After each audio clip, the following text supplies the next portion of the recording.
first Fable was a solid game, but after all the promises that had been made, it was also viewed as a disappointment. Expectations were kept to a minimum this time around, and so the delivery isn't quite as big an event. Even if Fable 2 manages to live up to the promises of the first game, it's a landmark achievement. But is this living, breathing waltz through Fantasyland a thing of legends or a cautionary tale? Words can't even begin to describe it.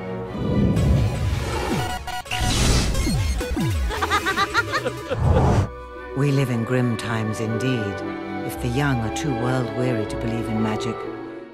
Set half a century after the first game, Fable 2 is a tale of revenge, with only loose ties to the pros from the first. At the outset, your sister is murdered, and you set off on a path to bring those responsible to justice. All roads lead to Lord Lucian, a diabolical being that is enslaving the people of Albion. You must build your legend and ascend through any means necessary to stop Lucian's assault on all that is good. That's not to say that you have to be. It's your choice in whether you tread down the path of good or get your hands dirty as an evildoer. The plot is furthered by in-game cinematics and a few pre-rendered CG sequences for monumental moments, and while it gives the illusion of choice, it ultimately ends the same way. It's just how you get there that's different.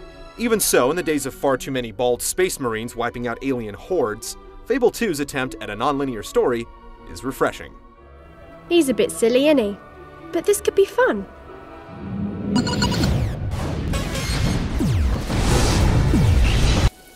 I've been sitting here thousands of years, and I've seen it all. Far too many games these days provide you with a confrontation, and when you overcome it, a door opens to yet another. Fable 2 is truly freeform in comparison. If you plow through the main quest, you can finish it in around 10 hours, give or take. But if you take the time to make the rounds and truly explore, you can glean countless hours of entertainment from it. Quests pop up constantly.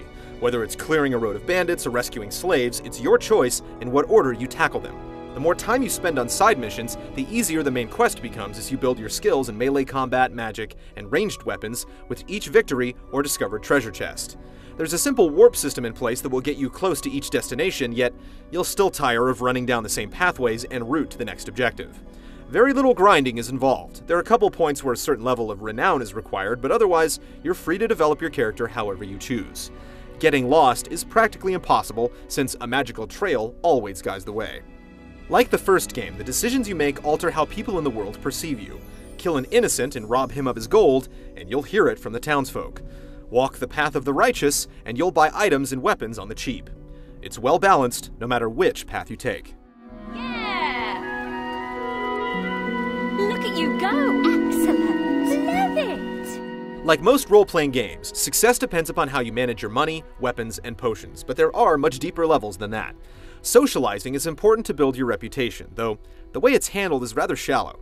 You have scores of canned interactions that range from dancing a jig to letting her rip, and each person has specific interactions that they enjoy. Manipulating someone's impression of your character can lead to gifts or ultimately marriage. It's all very hollow, though. You simply look at what the person enjoys and dislikes and spam an annoying timing game until the proper state is reached. It gets old fast, but there's no denying the charm of Albion citizens mentioning your exploits, whether good or bad. You're, without doubt, the biggest celebrity I've ever seen. Grounding an otherwise fantastically bleak game is the dog. Your faithful companion is at your side through thick and thin, helping you sniff out hidden treasure chests, buried items, and alerting you to danger. He'll even jump on fallen enemies for a couple of chomps. You have no direct control over the dog, and how much you reward him matters little, but he removes a lot of the tedium from the genre, cutting down on aimless searching. Perhaps most importantly, he makes the game personal. Knowing that whatever you do is always seen by someone or something adds weight to your actions. You'll have to pay for that. Without gold, you can't survive, and there are a couple of ways to build your bank account. The most obvious is to work a job. Pounding out iron at the blacksmith won't make you rich, but you can take on special missions like assassinations that will get you on your way. Real estate is the true key to wealth, as any properties you own will net you rent every 5 minutes, whether you're playing or not. Every last property in business is for sale, but if you get in on it too early, you'll find yourself swimming in cash, eliminating a lot of challenge from the game. The final element is the online cooperative play. As advertised, players can drop in or out at any time, but your custom character cannot appear in anyone else's world. You get the money and experience you collect while playing with someone else, but you have to choose from a handful of default characters, and then the loot is transferred back to your game. It's hard to care. Fable 2 is really the only game of its kind, incorporating elements of The Legend of Zelda, The Sims, SimCity, and traditional RPGs into one open-ended game. Not all of its parts are successful, but its scope is hard to match.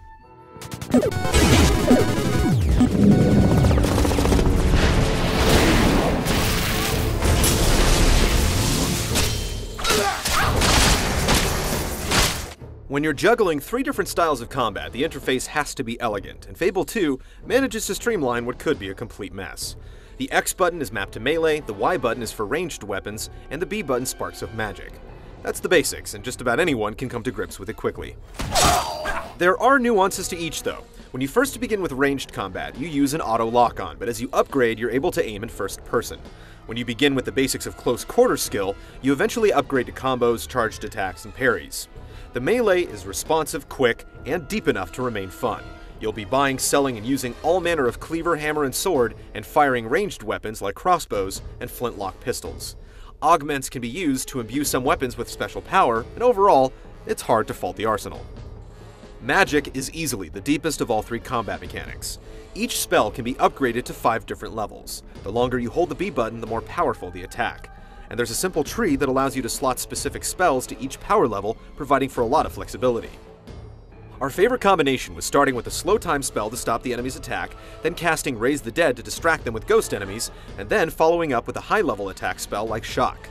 Then we jump in and finish them off with melee. How you tackle each altercation is entirely up to you. Fable 2's combat is a nice mix of accessibility and depth.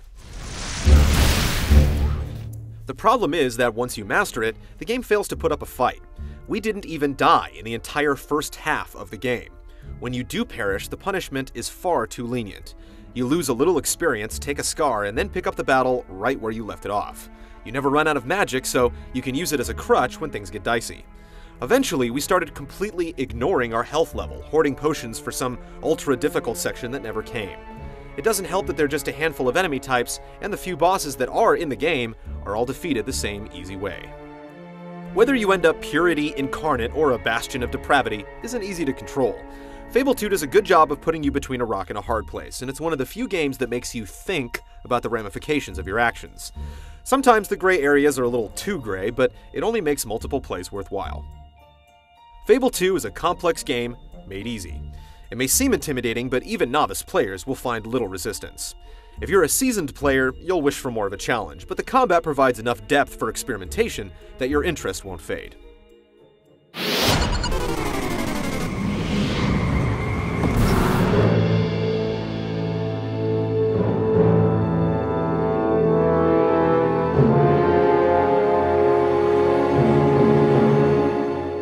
The visuals are like a plastic surgery patient.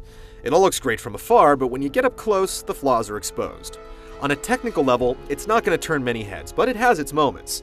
The dog is pulled off especially well. How it reacts to you and the situations around it can be eerily realistic. Magic effects are also impressive, and the engine manages to hold up despite the strain.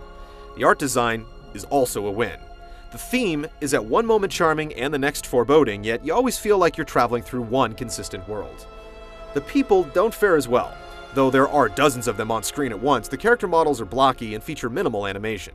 Considering how much time you spend interacting with them, it's an issue. Hey, you're disturbing our beauty sleep! The audio is incredible. The voice acting sessions for this game must have lasted weeks.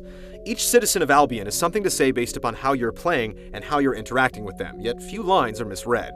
There are no throwaways in the musical compositions, with the haunting pause screen music setting the tone.